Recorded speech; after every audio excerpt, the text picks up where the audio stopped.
It's showtime, folks. Enjoy the show. Yeah, so let me just tell you. There's a guy who looks like Mel Gibson, and they're in a bedroom, and everything's moving, and the floor is covered with 80,000 gallons of lava. And contestants of 3 have to jump from furniture item to furniture item to get from one end to the next. Each person who makes it to the end gets 1 point. If all 3 get through, they get 3 points, and their time matters. And people, they have it set so when you get into the lava, if you fall, if you land on furniture, you slip or something, you fall, you have to just let yourself be pulled under. So there is this incredibly dramatic ending to everyone's life as they're sucked under. And the remaining contestants have to stand on the furniture and stare where you went into the water and scream, "No!" And so it's so dramatic. It's amazing.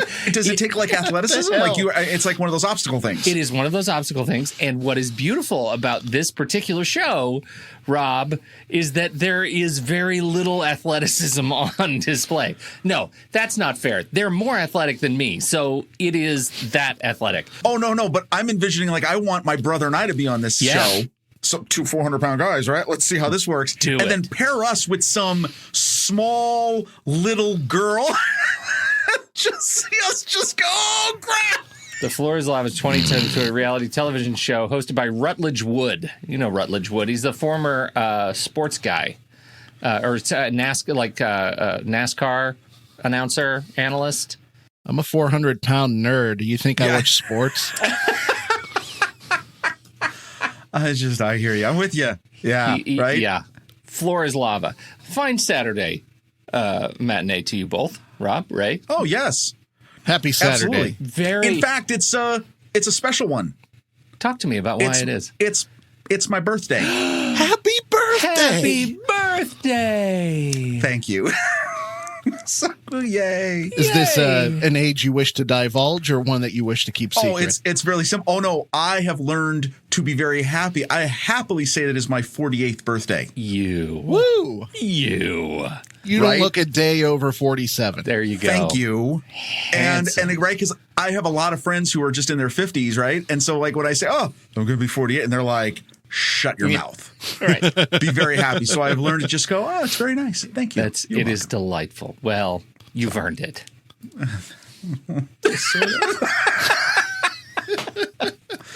Anyway, You're almost as old as Baby Yoda.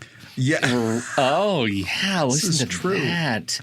This is true. I hijacked the news this week because I wanted to talk about The Floor is Lava. Because, come on, I read a Collider review of The Floor is Lava, and the headline is The Floor is Lava is the stupidest thing you must watch in its entirety immediately.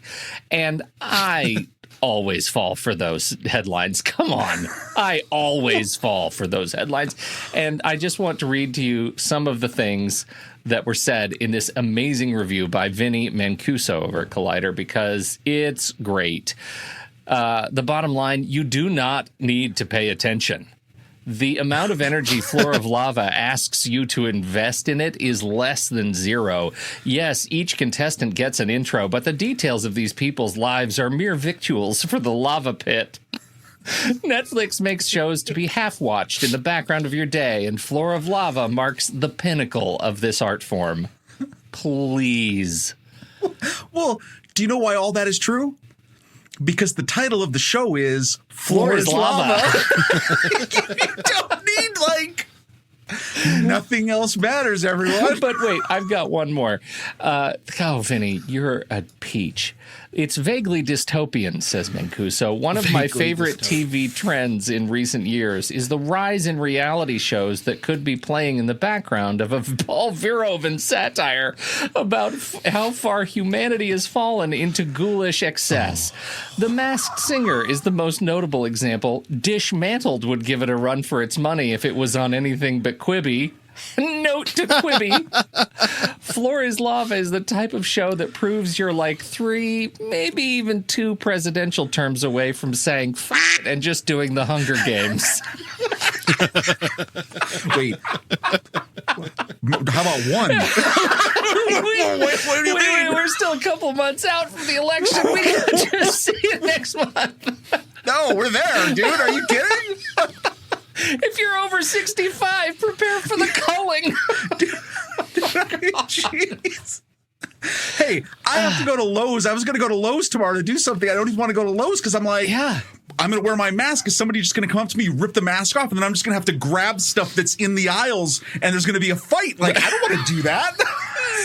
This is one of those where I'm laughing and crying. It's not if I weren't laughing, I'd be crying. It's just all bad. And so I really think that Floor is Lava is worth watching in these trying times, and maybe no other trying times. It is uniquely positioned for today. Like today, Saturday, and possibly it will have been played by Sunday.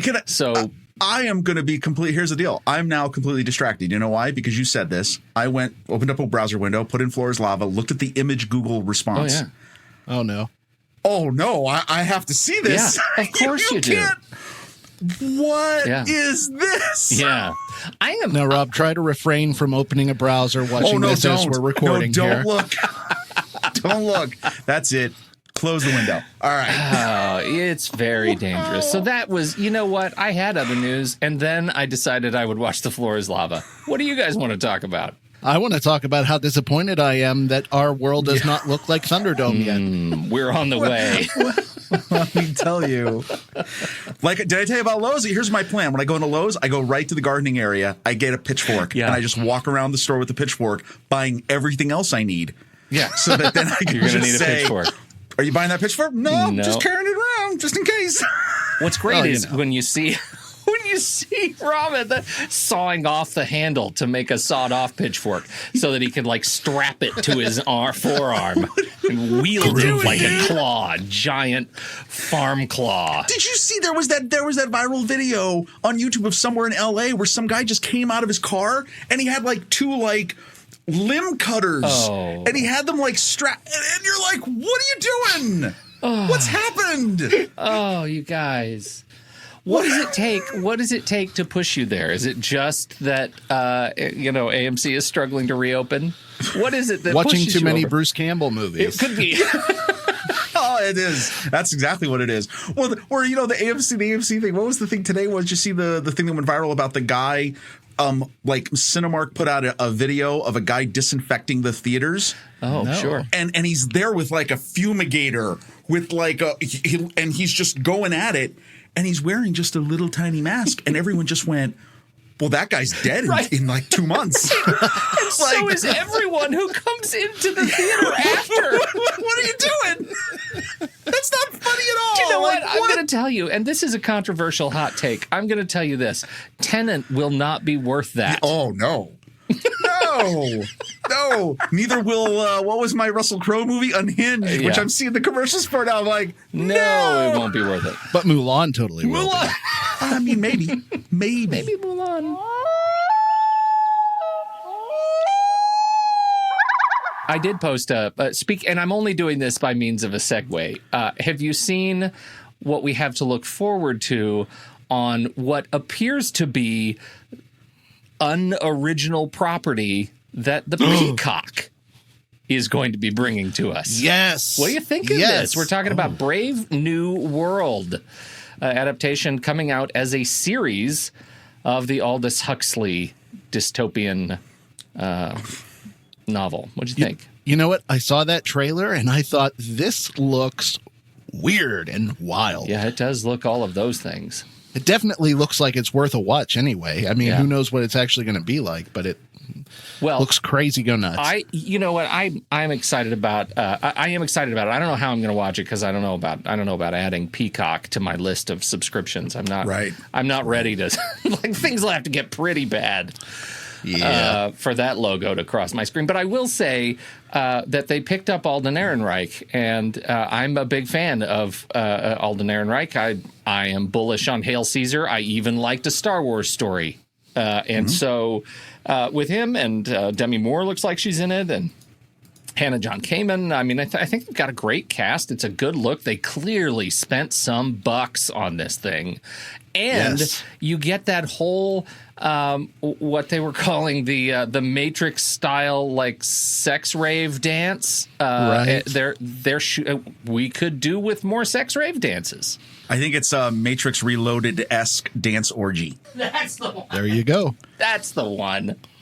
That's the one I was looking for. I think that's really important. One term away. If they do that, it really needs to be preceded by a very inspiring Lawrence Fishburne monologue. That's the only way it'll work. Yeah, truth. Well, there's definitely themes in this and the other. I think one of the trailers we're going to talk about later. I mean, yeah, you can see where everybody is. Well, we're going to have some interesting stories to be told. Yeah, I think this is going to be a decade of some amazing. Guess what? The world's ending stories. Right. Yeah, I'm pretty excited.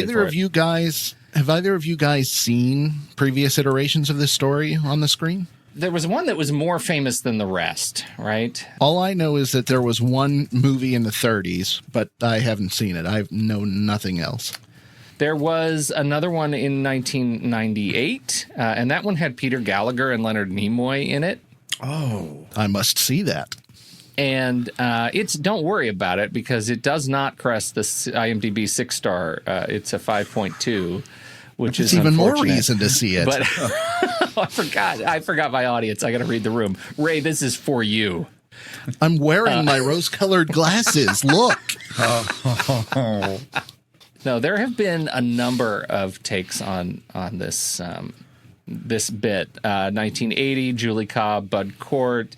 There was apparently another 2011, Anna Popplewell and Nicholas Braun. And for some reason, one that I haven't seen, 2003, actually, maybe this is for you guys, The O'Keeffes is showing up in A Search for Brave New World.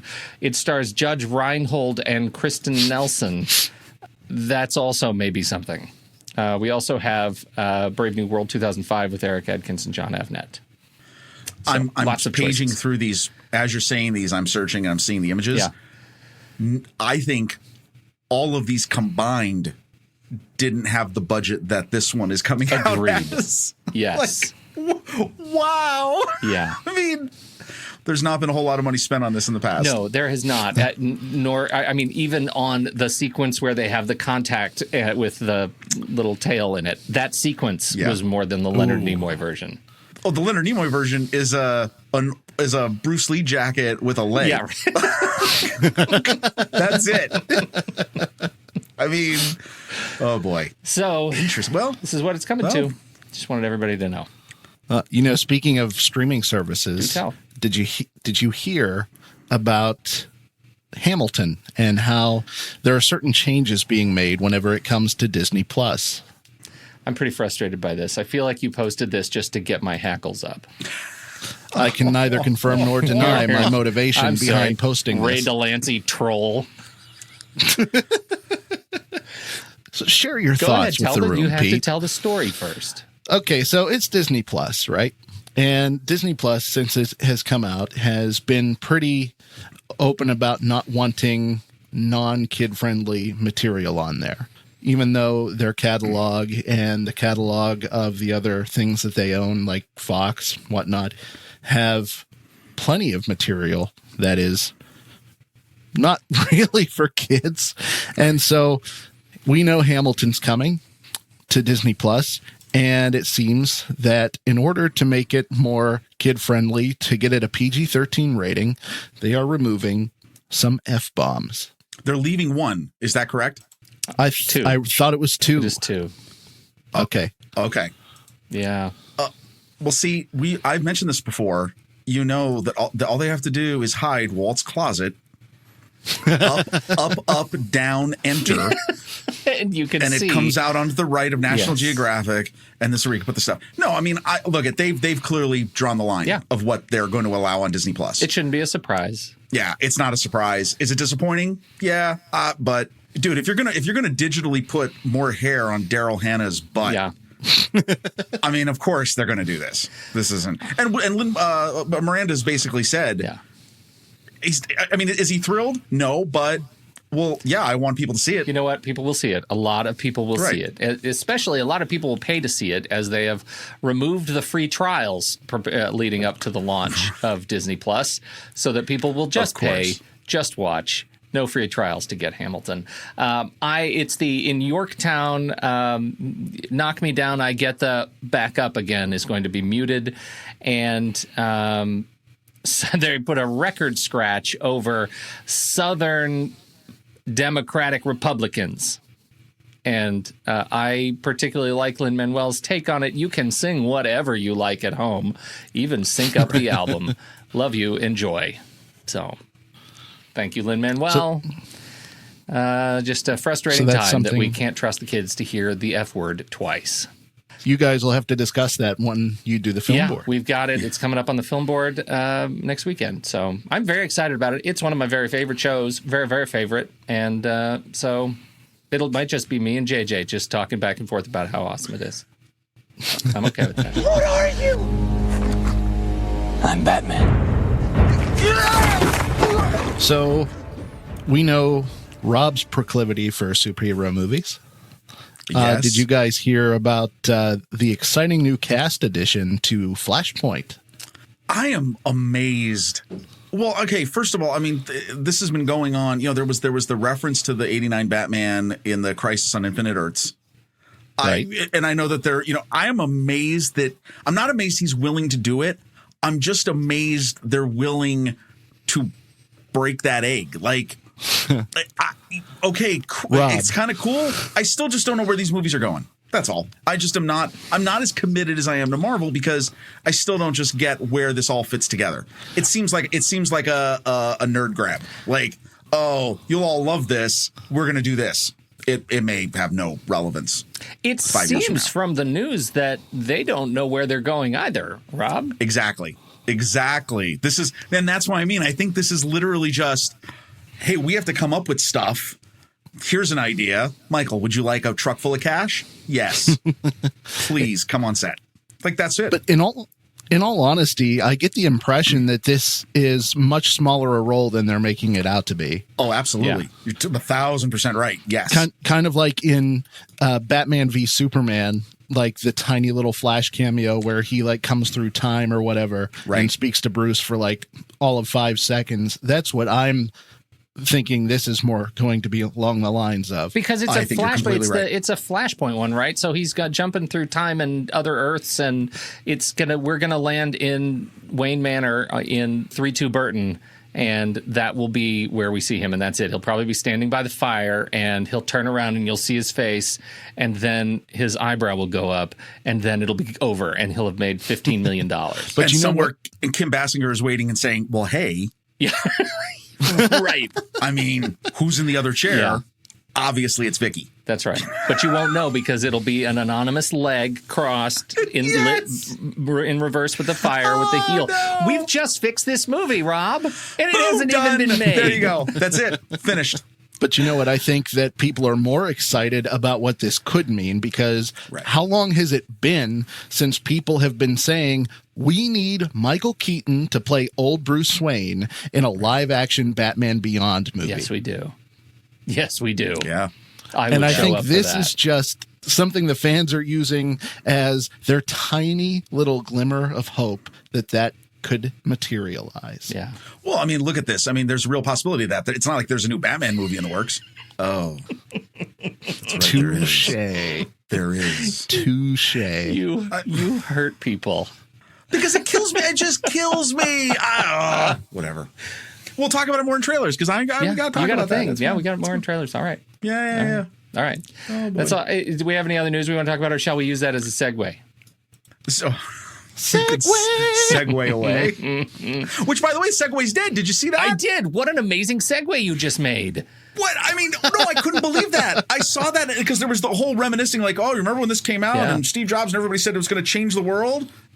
Not really. Well, it didn't really change the world, but luckily we have to say that it's only that product line that's been canceled. Segway, the company, is still around, and they do still make amazing things. And Dean Kamen is an incredible contributor to innovation, and so that's great. But I was a little sad when I looked at that picture and I realized, Now only Segway is used Segways. What will Paul Blart do now? There's no malls. The malls are gone. Yeah, well, you don't have to worry about it. Paul Blart's fishing. Can you believe? Oh my God! Somewhere right now, Kevin James is going, "Hey, so Paul Blart 3, social distancing cop, Yeah, right. mask police. Can we not do this? What do I need to do?" All right, Ray, let's do trailers. Trailers. Okay, so this is for a movie that is already out. It just came out a week ago. Oh. It is available on Amazon Prime, and it is called 7500. So the emergency code for a plane hijacking is 7500. And this is a movie that's an intense thriller told from the cockpit of a plane going from Berlin to Paris. And our main character is a co-pilot by the name of Tobias Ellis. And they're prepping for plane takeoff. Everything goes smoothly. And then all of a sudden, we hear shouting in the passenger cabin, and a group of men try and storm the cockpit, and a fight begins between the crew and the attackers, and they manage to hold them off and close the cockpit door. But all of a sudden, the terrorists start taking hostages, and it's a mess. And now our meek little co-pilot, played by Joseph Gordon-Levitt, has to make some huge decisions. Is he going to try to keep the plane at large safe, or is he going to worry about the individual lives that are being threatened? And this trailer, just more so than anything for Joseph Gordon-Levitt's performance, got me really excited to see this movie. It is directed by Patrick Vollrath, if that's how you pronounce his name. He's German. Who knows how they pronounce that? And it stars, like I said, Joseph Gordon-Levitt, Omid Mimar, and Aylin Tezel. It runs about an hour and a half long. It's rated R for violence, terror, and language. And it seems to be getting pretty middle-of-the-road reviews. It's, like I said, it's been out a week. But I have high hopes for it because, in my book, Joseph Gordon-Levitt can do anything. This movie sets my anxiety to peak. Like, it's rough for me watching this trailer. I was right there when looking through the little hole. I can't open the door, but you must open the door, but I can't open the door. It was riveting. And when he's on the thing, I know, right? And he says, you work together. They don't have guns. They don't have knives. Work together. You can defeat them. He's like trying to rally a riot on his plane because he can't open his door. It was like, this is yet another reason. So one, we don't go back to theaters because they're trying to poison us. And two, airplanes are still terrifying. Yes. Rob? Let me just tell you something. You gut punched me with this trailer today, right? Because I knew nothing about this. I clicked the link and I'm like, oh, Gordon-Joseph Levitt, this is cool. I like him. This is cool. He did the pilot. walk. It was so sweet. Oh. And I don't know if you got this, but the one flight attendant is his wife or girlfriend, right? So, right. And I'm watching, and I'm just like, oh, this is so sweet. Oh, I wonder what's going to happen. And then the scene happens where you realize it's a hijacking, and I just went, oh no! And I lived the terrorized. I watched the rest of the trailer, and I went, oh my God, that's horrible. I didn't realize it was already out. Now I'll reinstall my. It's on Amazon. It's on Prime. Yes. Yeah. I'll have to reinstall my Amazon Prime app because I hate it. On the Apple TV, it sucks. I don't know if they changed the interface, but I do want to watch this now. Yeah, you do. And be terrorized because that's something we don't have enough of. Let me just remind you that The Floor is Lava is also available on Netflix. No, it did. I mean, seriously, because I'd heard nothing. I went in completely cold on this, and it totally gripped me. When that moment comes in the trailer, you just go, oh, my God. Yeah. What's happening? Good pick. Also, you suck, Ray. Yes. I try. All right, Rob, you're up. Well, okay, so I didn't think when I went in and I saw, nobody put this up here. I got to put this up here. Justice League, the Snyder Cut. Yes, we're going to talk streaming services again. Shocking. I think most people, nobody expected this. They put up this little teaser that features Wonder Woman, and she's sort of like she's doing a little bit Lara Croft or whatever in some dark cave. You hear Lex Luthor, and he's quoting Nietzsche and his normal God is dead stuff. And there's Darkseid on the hieroglyphic on the wall, and then it cuts to this amazing shot of Darkseid and the ships and everything. I got to say, I don't know. I'm super excited about this.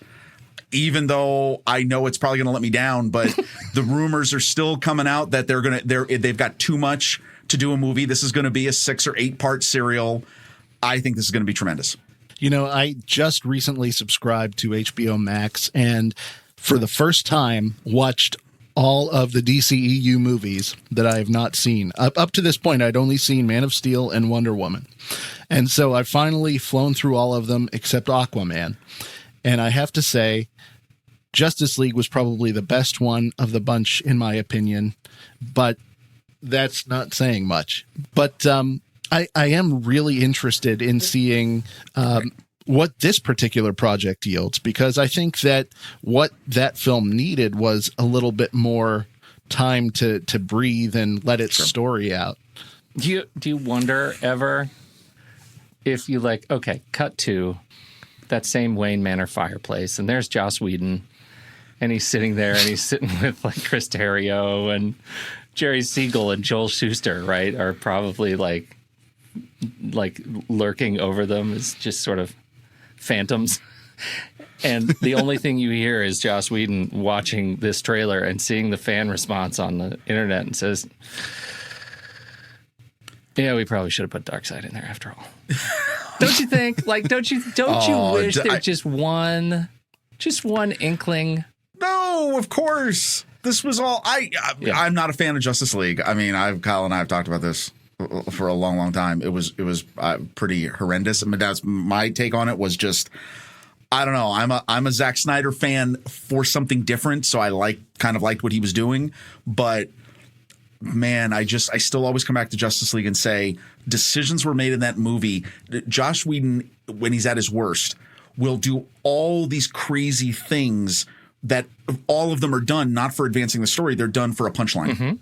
Sure. They're done for a sight gag. And that's what that movie is filled with. And I'm just like, you got to be kidding. And I would say that when he's at his best and he's doing these things and he's layering on the elements, that is his superpower. He is exceptionally good at those gags. When they work, and they have worked since Buffy. He's just really good at it. And I think the context of jamming that sensibility into this incredible mess of footage and effects didn't always work for me. It came unhinged. I'm with you. I count myself as a Zack Snyder fan for other things, and I am delighting in getting the opportunity to see if this becomes one of those things. I'm very excited about the chance to do that. What I love is that HBO Max is this is just going to be, I think it's going to be months of them milking this.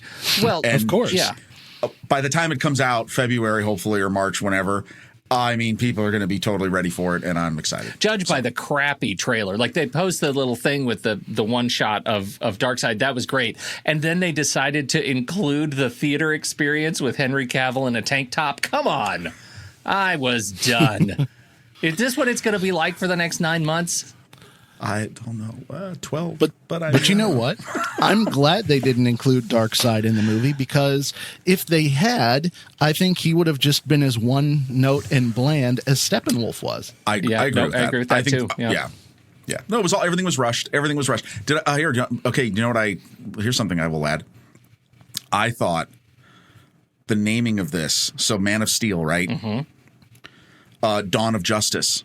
You know what I thought the title for that movie was going to be? What? Blank of Blank, League of Heroes. Should have been. That's what they should have done. You would have had this nice... Again, Rob fixes movies.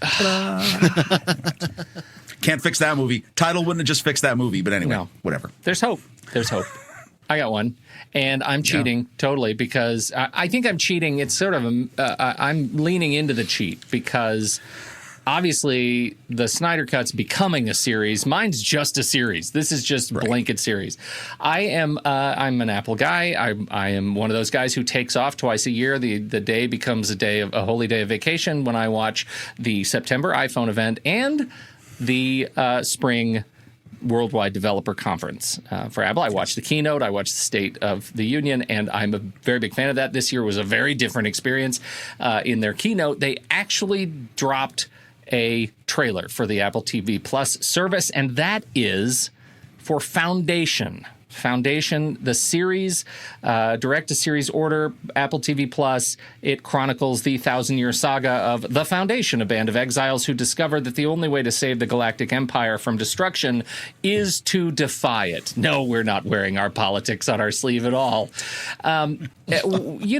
First of all, it's based on the, 72-book series by a science fiction master genius, Isaac Asimov, and you can't go wrong with the story of Foundation. It's big, this story. But the last time I had a direct-to-series that had Jared Harris in it, it was Chernobyl, and I was blown right away. Lee Pace is in there as Brother Day. Jared Harris is Hari Seldon. It looks like an incredible cast with some just gorgeous production. I cannot wait for this piece of work to hit my Apple TV Plus. This will keep me as an actual paying subscriber next season. And that I think Apple TV Plus needs to hear. They need to keep producing this kind of stuff. I was surprised. Okay, so I want to add one thing on to what you said about this. I'm same as you. I closed the entire morning off so I could watch the keynote. Yeah. Let's just say this. Anybody's interested in seeing a company's sort of state of the company address done cinematically, watch Apple's World Wide Web Developers Conference from Monday. It was stunning. It's unbelievable. Yeah, it is a stunning piece of production. Yes, totally incredible. So, and did you cry? Did you cry when Tim Cook did his opening thing on the stool? He comes out on the main stage, and they do that 180 pivot around him where he's talking on the front of the stage, and then he turns around and he's sitting on the stool and he's backlit, and you can see that the theater is empty. Did you cry? Because I might have cried. No, maybe you were just crying. You mean right before they did the swoop under the Steve Jobs Theater sign? I'm going to cry right now. Ray, you don't shut say your anything, mouth. Ray, don't say anything. I know Ray is getting ready. Yeah, I know. To lay us out. Listen, no, it's. I mean, seriously, it's absolutely beautiful. Yeah. So, getting into this was I was surprised by this. I hadn't heard about this. Right. Looks fantastic. They're throwing a ton of money on it. I haven't read these books, but I know a lot of people who did. So I think there's going to be renewed interest in this, and I think that's great. And yes, I agree with you. Apple TV Plus needs this. I'll admit, and I have my free subscription because of my iPhone for the next year, same as you, I'm sure as you. Yeah. There's only one show that I have watched on Apple TV Plus from beginning to end, and that was For All Mankind, which I really actually enjoyed because it's Man in the High Castle, but the space program. Yeah, there's no actually there, Rob. It was great. It was a great series. Yeah. No, it's a great series. And the fact, okay, let me digress for this. Did you watch the post-credit scene at the end of the last episode? Mm-hmm. Where they actually do the Sea Dragon? Yeah. Which is an actual rocket design. Those guys. If you love the space program, watch that show. It's worth it. Especially just judging how well they do timeline. Like the way they line fake history with real history is mind-blowing. My President brain Ted Kennedy is broken. The whole thing. Anyway, okay, we digress. This just looks great. Look at it again. It looks like they've put everything together right on this. I would assume it's going to do the source material justice, and they haven't spared any expense. All right, let's hope it's great. I would watch this for two reasons. One you've already said, which is Jared Harris. Mm-hmm. You can't go wrong there. The second reason was David S. Goyer. There you go. I didn't even say that, did I? No, you didn't. What's the matter with you? I'm a fool, Ray. I'm sorry. Jeez. David S. Goyer, David Ellison, Dana Goldberg, Marcy Ross, and Robin Asimov, executive producers. David S. Goyer has some pretty great things under his belt, so... I'm pretty excited. I don't have an exact release date, but it's 2021 right now. It looks like 2021. The big challenge is that all production, they were in pre-production, but on March 12th, production was halted, obviously because of COVID. At this point, they're dropping the trailer and still saying we're at least a year out. So... Now, do you know, is this a regular length series or a mini series? I do not have that information. I'm assuming it's going to, what they put down was similar to For All Mankind, similar to The Morning Show, similar to Servant. It's all that sort of 8 to 10 episode run. Right. On I think those were, was it 8 to 10 or 10 to 12? I can't remember where they were. But it's in that. It's shorter. I know. Yeah, it's in that range. So I hope to see that, and I hope it is as popular as it needs to be to get a second run. Lord knows there's enough material to spawn a show that really takes advantage of the source material. So, well, you know what? I could have, if I didn't do the Snyder Justice League cut, if I knew we were going to go into the realm of a miniseries, I almost picked Warrior Nun from I mean, I was so close. I'm like, I got to do Warrior Nun. Talk about a property that doesn't need Rob's fixing. And, do you want me to fix it? Do you want me to fix it? Nunjas.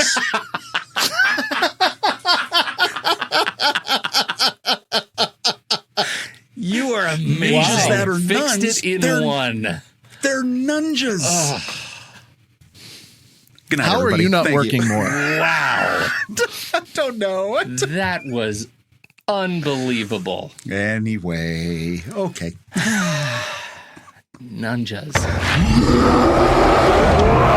Rob, you're here. You got to give us some insight. What is going on with season 2 of the Marvel Movie Minute? Where are we? Well, last week, I think you probably want to check in to minute 67. The title of that episode, Excitement Dysfunction. And what are we talking about? Oh, that's right. We're talking about the MCU's only lovemaking scene, where Betty Ross gets it on with her ex-boyfriend, and he's got problems. You could add in whatever music, Boogie Nights, whatever. I've got it. Just tune in, listen to the first 5 minutes of that episode, because that's basically what we do, right? That episode was crazy. All the episodes last week were crazy. But if you're saying to yourself, but Rob, I mean, really, okay, maybe last week was great. What's coming up? Let me point your attention to a little episode that's going to drop on Monday. That's right, minute 71. What's the title of that episode? The title is Trucks, Cameras, and 50 Different Names for LSD. Yes. What are we talking about in that episode? Trucks, cameras, and 50 different names for LSD. Do you do all 50 of them, Rob? Yes, we do. You do all 50 of them. Wow. And they say that you can run out of material on these Movies by Minute podcasts. No, Rob. Not us. No. Not a whole lot going on in that minute. You'll see why. And it all connects. The beauty is it all connects. If you want something that's going to take you on a glorious ride of diversity and obtuse data, this is the show to listen to, because we go all around and we come back to the beginning every minute. You'll want to listen in. The Marvel Movie Minute, Season 2, featuring the Incredible Hulk. Thank you. I have to tell you something. Your titles for these episodes are so good that some of them have made it into my vernacular. Example. Well, of course. The one that really took off last week, whenever I was confronted with a condition where I was not able to make sense of the world, I would clap my hands like this and I would say, "The scrupulosity deepens." And again, we don't know what we're doing any of the time. I mean, and then we say stuff like that. And then, when you listen to that episode, and I think we've been pretty good about this, you'll listen to that episode and we'll all be like, "We'll pat ourselves in the back, scrupulosity. That's if we came up with that." Yeah. And then later on we go, "Yeah, by the way, that's a total word. It exists. This is the definition. Yeah. We're sorry about that." But the fact that you were able to associate scrupulosity with deepens, I think, is being part of my part of my, I don't know where haircuts and pregnancies. You guys. Oh, haircuts genius. and pregnancies. Yeah. There's a whole episode on haircuts and pregnancies. Yeah, that was some good work. Ace work. Anyway, it's a great show. Season 2. We're in the middle of it, but you know what? You can start at the beginning. And if you feel like you're behind, you know what's fun? You should just play them on double speed. Just listen to it. There's nothing like Rob and Kyle. Fast forward a little bit. When you get to minute 71, you'll certainly have 50 different names for the drug you should be taking. That's what that'll make it sound like. Anyway, don't do that. Don't do any of that. Don't do drugs. I'm just kidding. And you know what? These episodes are totally bingeable, and they're totally re-listenable. That's the weirdest part about this. I'm not a re-listener podcast guy, but some of the goofs are absolutely re-listenable. Well we done. Really appreciate that. Yeah. We're trying. Yeah. We're getting there. All right. You're getting Love there. season 2 of Triple M. Which is also, ironically, number 49 in other words for LSD.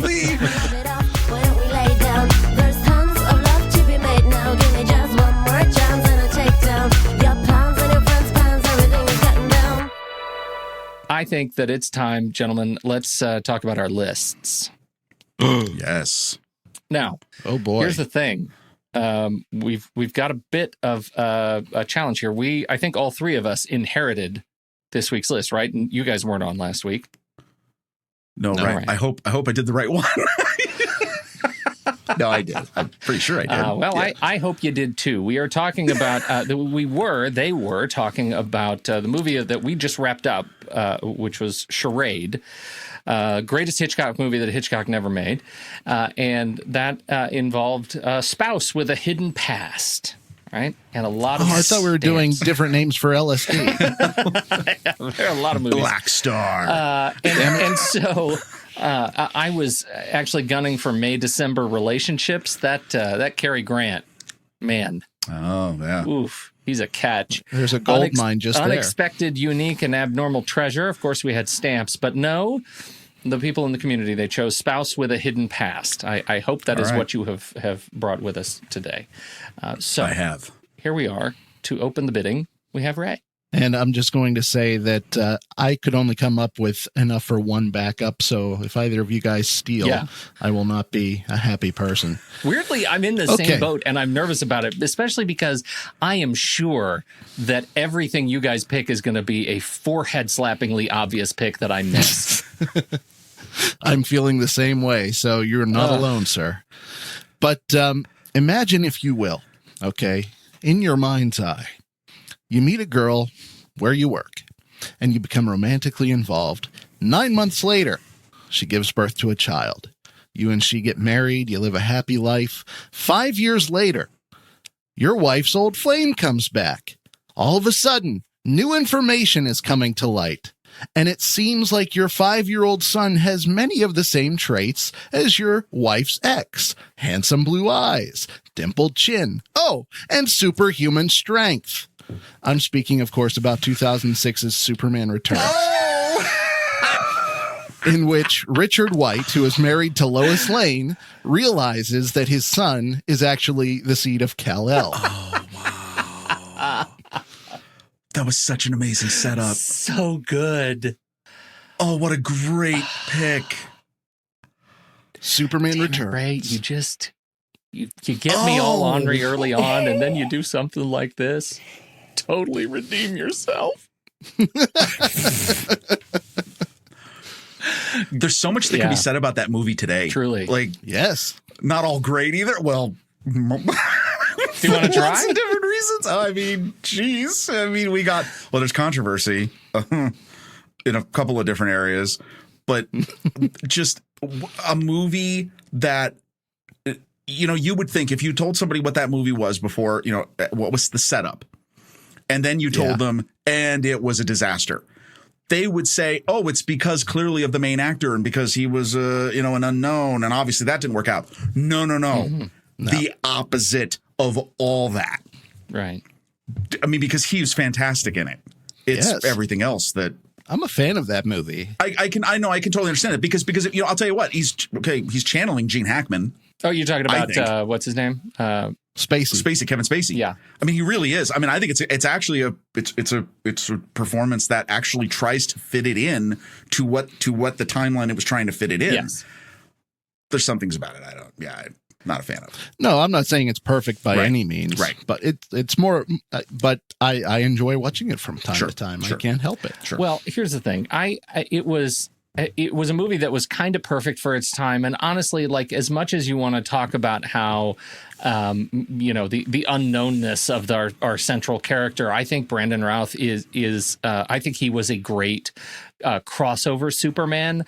He was the perfect Clark Kent, and he channeled that sort of original aesthetic that we had of a cinematic Superman. He, I think, brought Superman into the 2000s, and we needed that. I am sad that we didn't get more of him because I think it would be great. But honestly, Legends of Tomorrow, he's really great. I have a great time on that ridiculous show, and so I'm glad he's ended up staying in sort of superhero-dom, and I think he's a talented guy. So Kevin Spacey, say what you will about what we're allowed to say about Kevin Spacey now, but I thought it was a fine movie. I think the movie's biggest problem is that they couldn't seem to make up their mind whether or not they wanted to pay homage to the Christopher Reeve films or if they wanted to do something new. And they tried to do both, and they ended up contradicting themselves a lot story-wise. I totally agree with that. Yes. Isn't it interesting that they can both pay homage in character design and character development, and at least in any of the performance aspects, and drop the ball completely in the story? Yeah. All right. What do you got, Rob? So I did have a theme, unless my other ones get stolen. I like creating a theme. Yeah. I like to take so I have a theme. There's a connector. And we have to figure it out. This is the game, right? Is that what you're doing? So you'll have to figure it out. You'll figure it out if I get to the second choice, because you'll know that. Outstanding. I'm going to go with a little 1990. Movies that star Ice Cube. No, you keep going. No. I'm going to go with a 1990 American legal drama based on the 1987 novel of the same name. That's right. Presumed Innocent. Oh, outstanding. Starring Harrison Ford, Raul Julia, Brian Dennehy.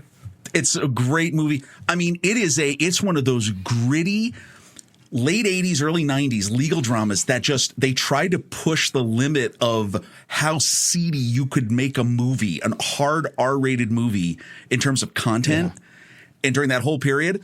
But Harrison Ford plays this prosecutor, and you got to love it. What's the character's name? Rusty. He's so sweet, Rusty. He's sweet, Rusty. Stuff happens. He's charged with murder after his colleague, his mistress, gets murdered. Raul Julia is his defense attorney. Whole stuff finds out that, no spoiler. It's not too soon for this. The wife actually is the one who committed the murder, and just all craziness, secrets. So many. Spouses. It's very twisty. It's it's completely twisted. Yeah. It's you could come a list of those 10 movies, those seedy legal movies of the early 90s. It's, you watch it now and you go, my God, what the heck? We should play just very quickly. Can we just say, hopefully you guys don't have them open. Let's do a quick round of IMDb game. What do you think are the top 4 that Raul Julia is known for according to the algorithm at IMDb? Go. Street Fighter. Addams Family, of course. No. You got 2 more. Yeah, it's Addams Family, probably. Addams Family. Addams Family Values. Okay, you got 1 more. Romero. It's not Romero. That's a really small. Well, I would think Kiss of the Spider Woman is one of his most well-known. You guys got it 100%, all 4 of them. Street Fighter was the one I thought you were going to forget. I was assuming you would supplant that with Presumed Innocent. I was hoisted by mine own petard. No, Street Fighter. You know why Street Fighter's on that list is because it's his last film. Yeah. And he was, when you watch the stories, wow, you want to know about the greatness of Raul Julia, watch a YouTube video or anything about that movie and his performance. He took that movie completely seriously. He did it for his kids, and he was dying during the production of it. God. Heartsick. And it's unbelievable. Yes. That's unbelievable. Legit performance, not a legit movie, legit performance. All right. Well, I'm going to go ahead and take the conch here and tell you about my number 3 pick in the list. I'm going to go back in time. What was the year? I don't even remember. 2003. So we're not actually going that far. This was based on a book. And at the time I was very busy reading Philip Roth books, and I'd read this book, and then the movie came out, and I thought, I'm going to see the movie. The movie was not the book, as has never been said before.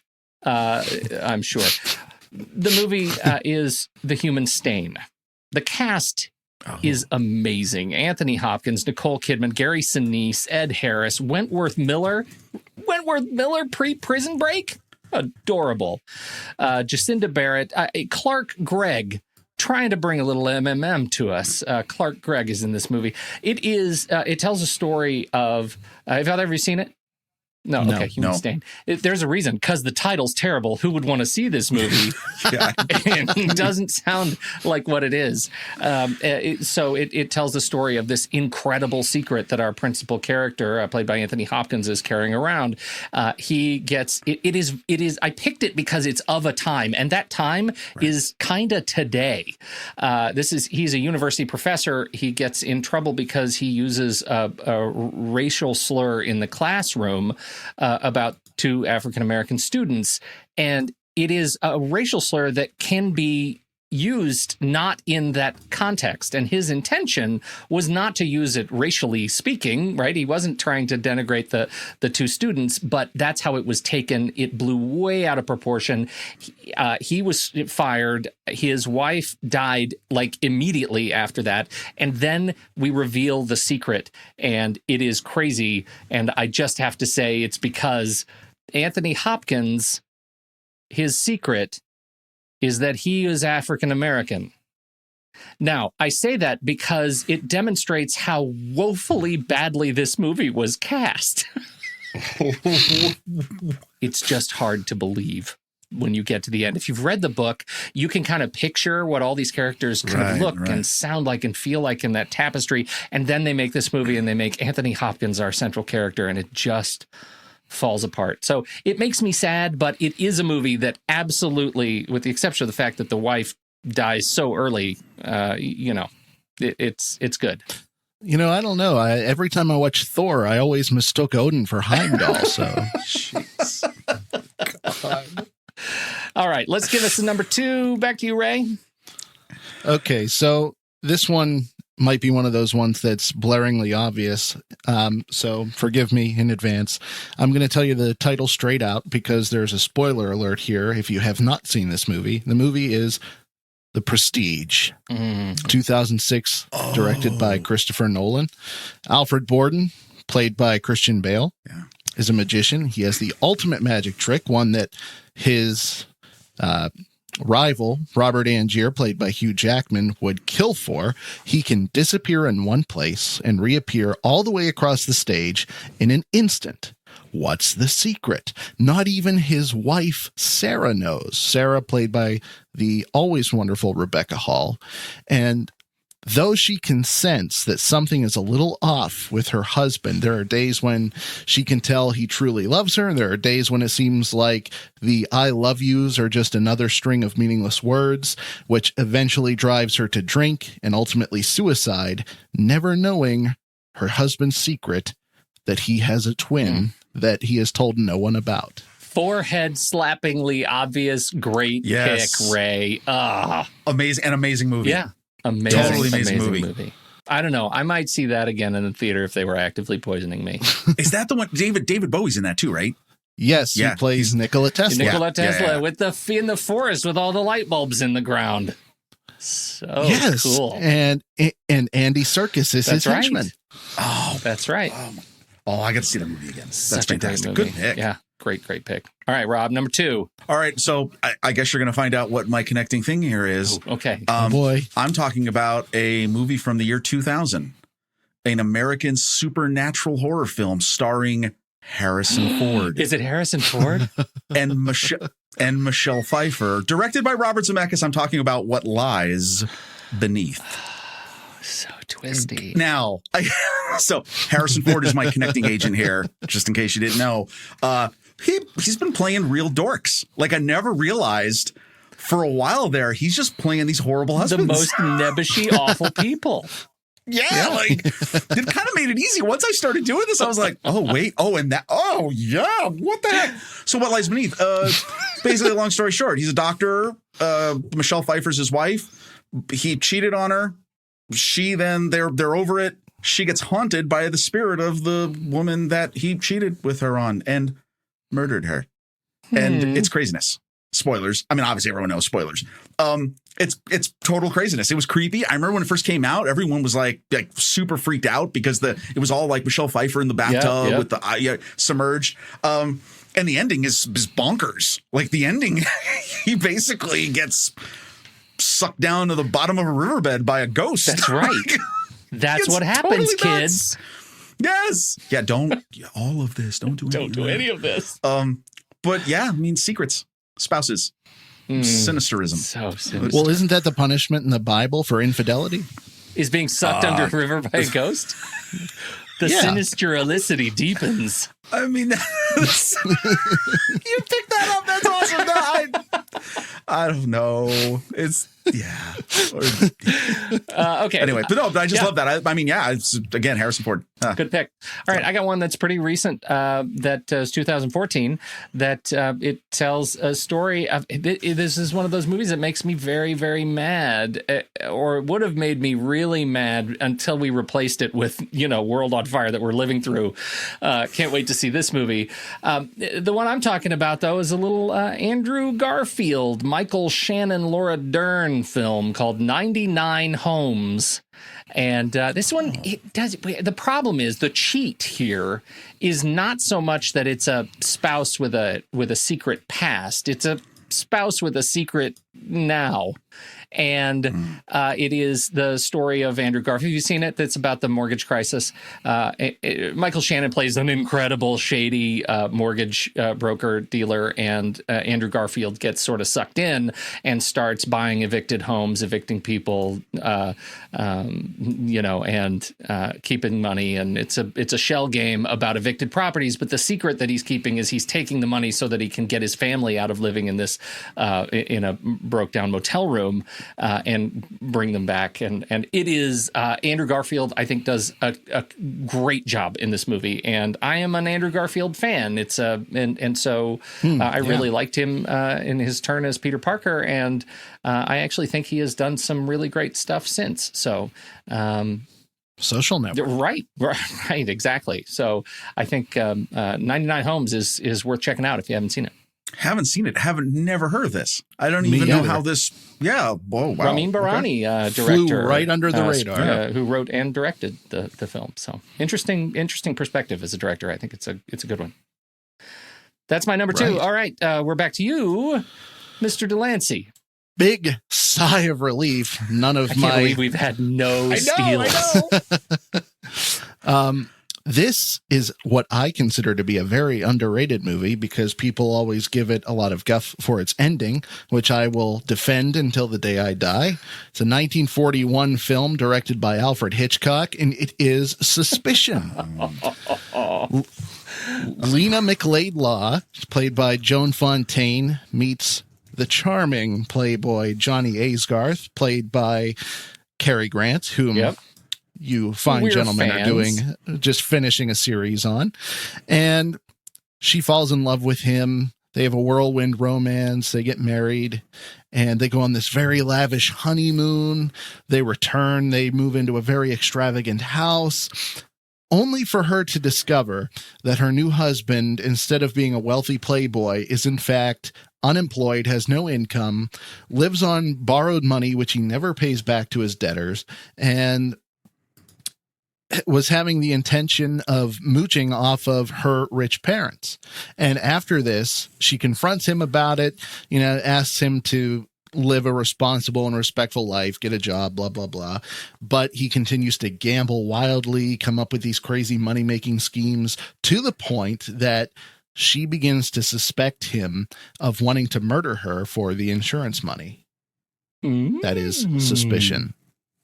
Don't drink the milk. Don't drink. It's elderberry. That's a good pick. That's a great pick. Yeah. I mean, yeah. Yeah, that's an awesome pick. All right, I'm going to round out my Harrison Ford trilogy. Little art house film from last year. You may have heard of it, called The Rise of Scott. No, I'm kidding. That's a joke. I was already typing. It's a story of an orphan who finds out that her parents are messed up, and her parent is even more. No, I'm joking. Okay, so I'm going to go with, and I have so many things to say about this movie.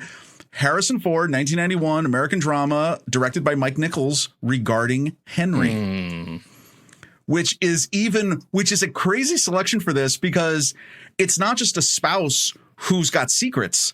It's a spouse who in the course of the film forgets they have secrets and finds out, finds out they have secrets and then tries to fix everything. I mean, it's a movie within a movie. I mean, really, I went all out, right, for this one. A couple things I just love about this movie. I actually love this movie. I remember seeing this in the theater. I took a girl, I think my girlfriend, I think it was my girlfriend from high school, and we were like visiting. Because here's a couple things about this movie. First of all, written by J.J. Abrams, yes, who has a cameo in the movie as like a delivery boy. Seriously? It's crazy.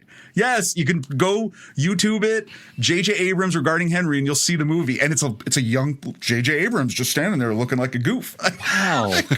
What the heck? Annette Bening, John Leguizamo in one of his early, I think maybe one of his first or one of his early appearances. But nice. Here's the thing that I remember about this movie is, I mean, it's the story of a guy who's a dork. He's a horrible husband. He gets shot basically in the head and survives and has to basically relearn his life. That scene of where he gets shot, first of all, one of the earliest, most realistic gun wound scenes you'll ever see in a movie. How so? Because it wasn't outside of, it wasn't like blood everywhere. It was a little tiny hole, and he staggers, and the way he's portrayed it, I mean, it was shocking. Like, I thought it was just incredible for that time. But also just, a kind of a beautiful story about how this guy, they become whole again because of this big injury, because he was a narcissistic, horrible person. And again, the J.J. Abrams cameo, I always just think is amazing. Yeah. The only reason I also bring this movie up is this is the movie I always would keep in my back pocket and I suggest anyone, if you ever meet Harrison Ford in person, this has always been my plan. Let's say I'm on an elevator. Let's say I'm walking in a hall and I see Harrison Ford coming my way. You know what I do? My face lights up. I go nuts. I look at him, I point, and I go, oh, it's Henry from Regarding Henry. And I would hope that I get the reaction over he's like, you say like, that deserves a selfie. Or can I get a picture with you? I mean, of course, because like no one has ever walked up to Harrison Ford and went, oh, it's Henry.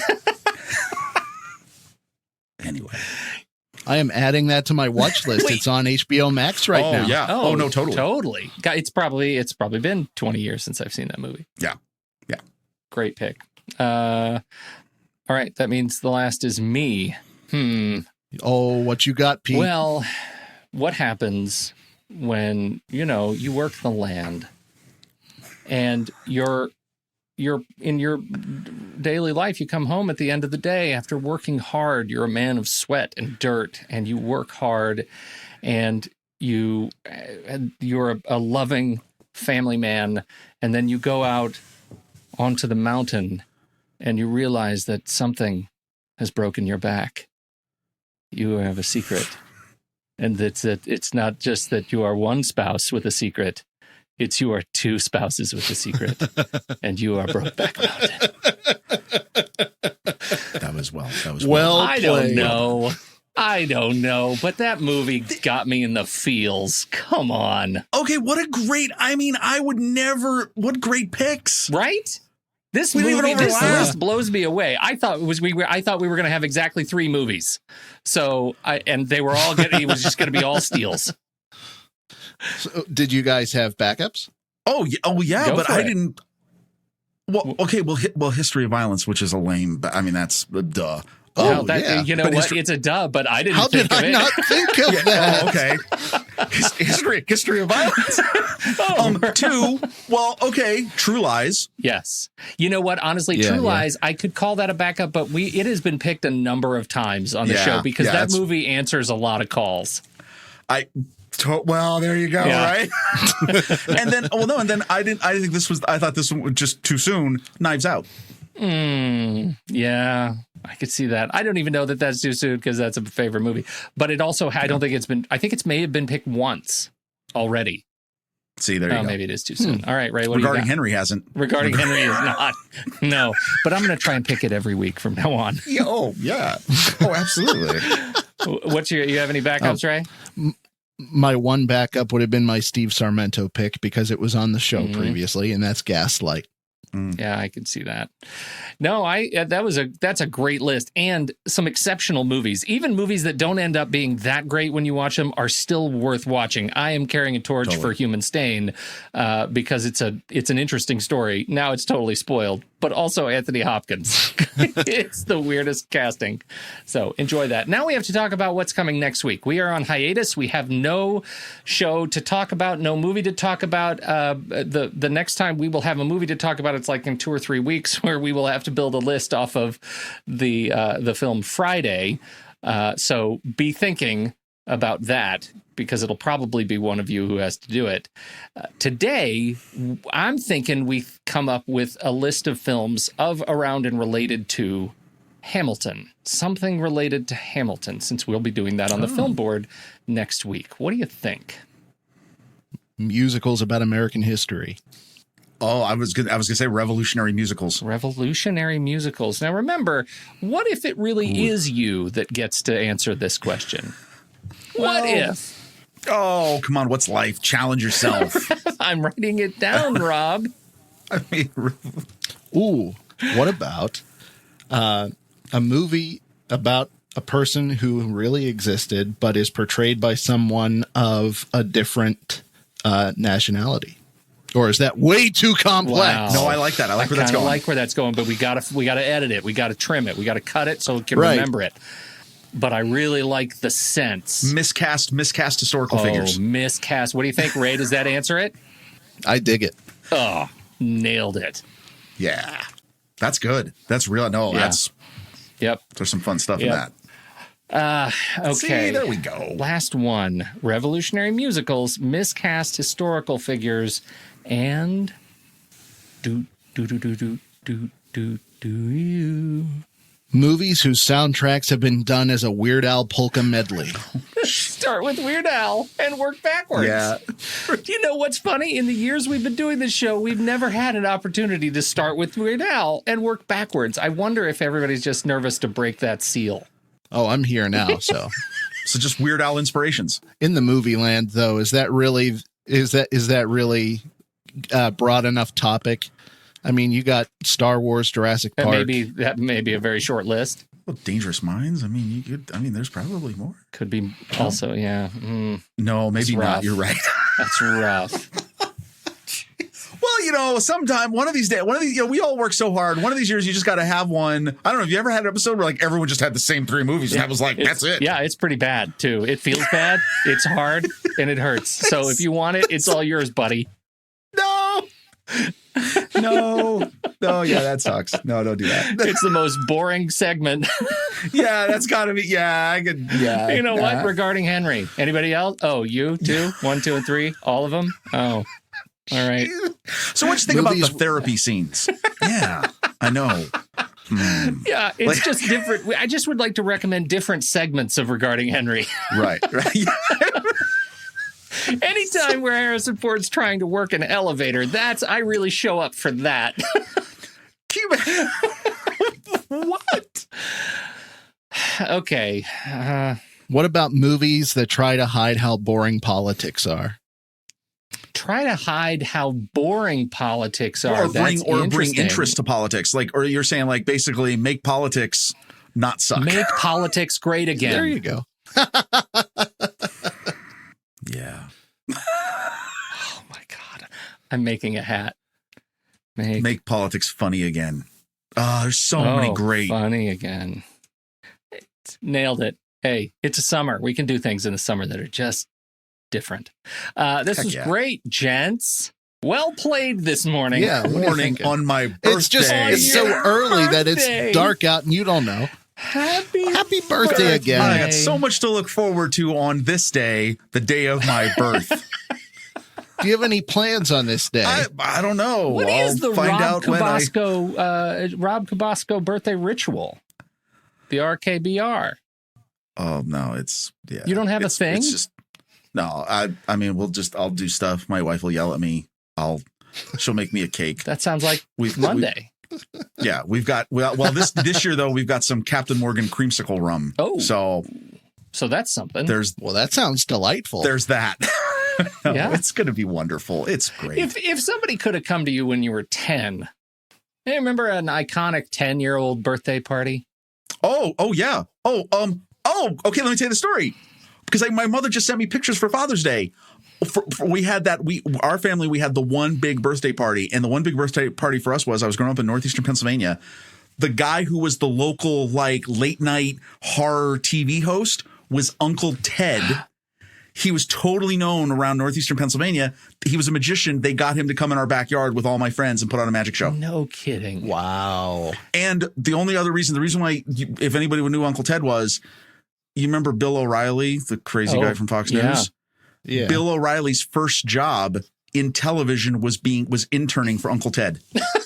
Nice. Okay. You're 10 years old. Why do I know all this? I don't know. You're 10 years old. Uncle Ted shows up and he brings Uncle Bill. And they come over and they sit down with you on a break and you're eating your cake and they say, hey, kid, when you're 48 years old, the only thing you're going to have to look forward to is creamsicle rum. Creamsicle rum. You got some Captain Morgan's creamsicle rum. How do you feel about that? Also, by the way, you'll be eating it through a mask. You'll be home. There's a dust cloud coming in from the other side of the planet. Lest I tell you about the haboobs, kid. And after that, you never watched him again, and you switched to Chili Billy Cardelli. That's it, man. I'm out. All right. Good show. Thank you, everybody. If you want to learn more about how you can get access to this show early, because actually on Saturday, which is an important thing, you should head over to thenextreel.com/Patreon or patreon.com/thenextreel, and you can join our merry band of movie lovers. You get access to the online Discord forum, which is fantastic. And of course, you can also buy merch, TNR, thenextreel.com/merch. And we would love you to join us over there, too. It's really, really great. So come hang out with us, join the club, and get access to early shows. And for all the other shows, you can watch us do this thing live. For a lot of the other shows, we do the live stream. And that's, you got to throw your hat in for that. That's the real sweet spot of the Next Reel film universe. Thanks, everybody. Have a great week. Good night, Rob Cabasco. Bye. And Ray Delancey. Fare thee well, my friends.